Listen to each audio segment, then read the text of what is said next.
হুম। Hello guys, তো দেখো সকাল সকাল ঘুম থেকে উঠে আমরা কিন্তু মন্দিরে চলে এসেছি।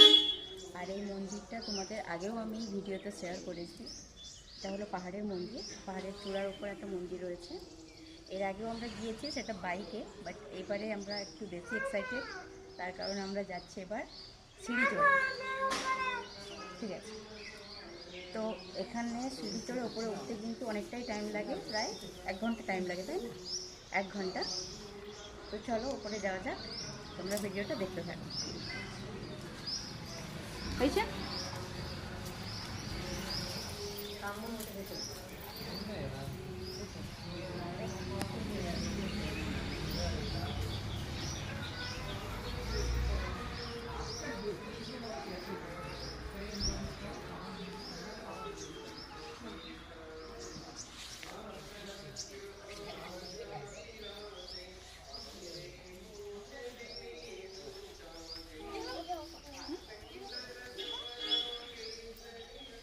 আর দাও নি।